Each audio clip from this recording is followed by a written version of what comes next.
Olá, aprendiz, aqui é o Luiz Taira, e nesse vídeo nós vamos ver uma ideia interessante de você remover uma pedra de ligação, uma pedra que está defendendo, né, uma pedra ali, no caso o cotovelo, para você criar um caminho de combinação. Olha que ideia interessante, fica comigo no vídeo.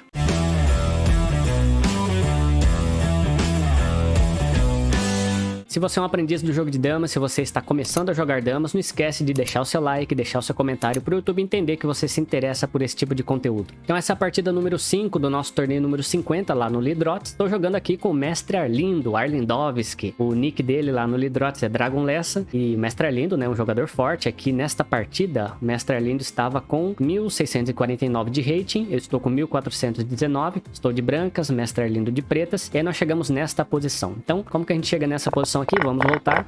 Aqui eu comecei com C3, B4. Abri mão do centro, né? Ele jogou um D6, E5. E eu realmente abri mão do centro, B4 a 5. Falei, bom, vamos deixar o centro, porque jogar pelo centro, o jogador mais forte já tá acostumado, vamos tentar um elemento surpresa aqui, né? De alguma forma. Aí ele saiu com E7, D6, eu joguei um B2, C3, F6, G5, C3, B4, e aí ele fez a troca G5, F4, e agora ele realmente está ocupando o centro. A casa de F4, E5, D6, mais um lance aqui, ele ocupa a casa de C5, forma a estrutura forte. Então aqui eu, né, se eu não tomar cuidado, eu vou começar a ter muitos problemas. Mas vamos lá, vamos ver como que seria uma ideia de tentar envolver o centro, né, de alguma forma. Aí eu joguei um D2, C3, porque agora eu tô querendo, sei lá, fazer uma troca aqui, né? Retirar a pedra de E5, fazer trocas. Tô querendo já desmontar esse centro aqui. E aí ele veio com o B6, C5. Aí eu joguei um F2, E3, eu achei melhor não fazer isto neste exato momento, porque aqui, vamos supor que eu entrego aqui, ainda teria essa pedra aqui, agora ele tá dominando lá, não ia adiantar muita coisa. E se por um acaso ele capturasse aqui, eu capturo duas, ele captura, e agora ó, continuou lá com o centro forte e eu pelos cantos. Então eu resolvi não sair aqui com o C3, D4 e jogar o F2, E3. Aí ele capturou. E eu capturei, tirei minha pedra de defesa, né, pedra de C1. Pelo menos eu ia soltar tudo isso daqui, né? A gente ia desmontar tudo. Por quê? Porque agora ele tem o E5, D4. E foi o que ele fez. Jogou o E5, D4, entrega uma, captura duas, eu capturo, dá um tempo, eu capturo e ele captura. E agora, ó, 3, 6, 7 contra 3, 6, 7. Já fomos aqui praticamente pro meio fim de jogo, né? A posição minha é uma posição muito ruim, né? Por quê? Porque se você dividir o tabuleiro no meio, minhas pedras, elas estão desconectadas, ó. Olha as pretas lá como elas estão bem harmoniosas, ó. 4 de um lado, 3 do outro, e elas estão bem conectadas. As minhas pedras estão totalmente aqui nos cantos, sem conexão, um flanco com o outro. Então, realmente é uma posição muito ruim. Fui tentar consertar um G3, F4 imediatamente, né? Pra poder, pelo menos, ocupar a casa de F4. Aí ele jogou um H8, G7. Eu joguei um C3, D4. Pensei em jogar um A3, B4 para pelo menos formar colunas e de alguma forma efetuar alguma troca e me recompor. Mas também eu poderia fazer aqui pelo lance C3, D4. Aí ele jogou um G7, H6 e agora ele tá me falando que ele vai atacar a minha pedra de F4. Então eu preciso defender de alguma forma.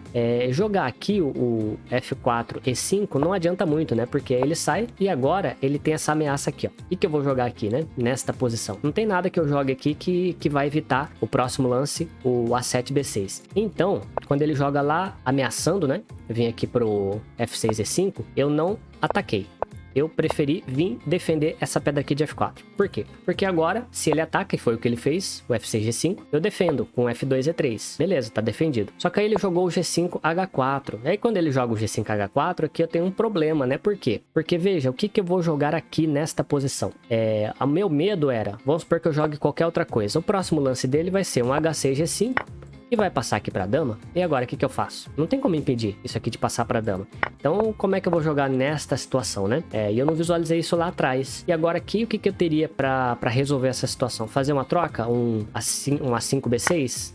Fazer essa troca aqui. Mas e agora o ataque lá? D8, A7. Como é que defende aquela pedra? Também não defende, né? Então, começa a ficar esquisito. O que eu vou jogar aqui? Vou jogar um A3, B4. Sobrou isso. Só que aí, de novo, ele sacrifica e passa. E agora? Então sempre eu tenho problemas, né? Aí eu teria que ir caminhar, né? Pelo menos tentar fazer a dama de alguma forma. Só que aí ele viria, eu vou... Enfim, acho que aí talvez a gente poderia continuar de alguma forma neste sentido. Mas, quando eu defendi e ele saiu, a minha ideia foi... Eu vou jogar aqui um D4, E5. Pra quê? Pra caso agora ele resolva sacrificar e tentar passar, pelo menos eu já tô mais perto lá de fazer a dama, né? Então essa foi a minha ideia. Só que, veja, quando eu joguei aqui o D4, E5, 5, eu, sem querer, criei um caminho de combinação pra ele. Por quê? Porque, olha, aquela pedra lá em D8, se tem uma pedra branca aqui em C7, imagina que tem uma pedra branca aqui em C7. D8 captura em D6, captura em F4 e captura em D2. Então vai fazer este movimento aqui, né? Ó. E aí, como é que impede isso? Como é que eu faço para fazer este movimento de captura? Basta eu colocar uma pedra branca ali em C7 e retirar a pedra de F4. E foi o que ele fez. Ele retirou a pedra de F4. Eu até achei que ele ia passar, só que aí depois que eu vi, falei, puxa, retirou e vai ter o golpe, né? O A7, B6. Entrega mais uma e ó. E aqui tá completamente perdido. Então não tinha mais o que fazer. É uma ideia interessante, né? De você desobstruir o caminho que tá te impedindo de você fazer a combinação. E já caí em vários golpes assim também, né? E aqui, veja, ele pôde fazer esse sacrifício porque ele tinha uma pedra lá em F8 que controlava aqui a casa de G7. Então eu não consigo avançar aqui, porque senão também eu iria fazer a dama e não adiantaria em nada. Então aquela pedra lá em F8 é fundamental. Ou uma pedra aqui em H8, para poder segurar o avanço dessa pedra. Então ele entregou e aí efetuou o golpe final, né, que entrega 7B6 e sai capturando. Então a ideia aí de golpe também, né, que você precisa ficar atento, eu não me atentei a isso, mas a posição realmente já estava ruim, né, não quis analisar aqui os lances da posição, não coloquei nem no programa pra gente analisar mais a fundo, mas a ideia era só pegar essa ideia aqui de desobstruir, retirar ali aquela pedra que faz o cotovelo, né, é nesta posição aqui, então precisa saber trabalhar com essas 3 pedras, né, Vinícius trabalha muito bem com esse tipo de situação, né, ele vai triangulando aqui essas 3 pedras, mas, né, isso é um jogador aí de 2000 e pouco de rate, né, vice-campeão mundial. Agora, a gente trabalhar com essas 3 pedras assim, nessa triangulação, você precisa saber em que momento fazer isso, e eu não soube fazer o movimento correto. Então, se você gostou dessa ideia, também deixa aqui o seu like, deixa seu comentário, e nos vemos no próximo torneio, numa próxima live. Um forte abraço e até mais.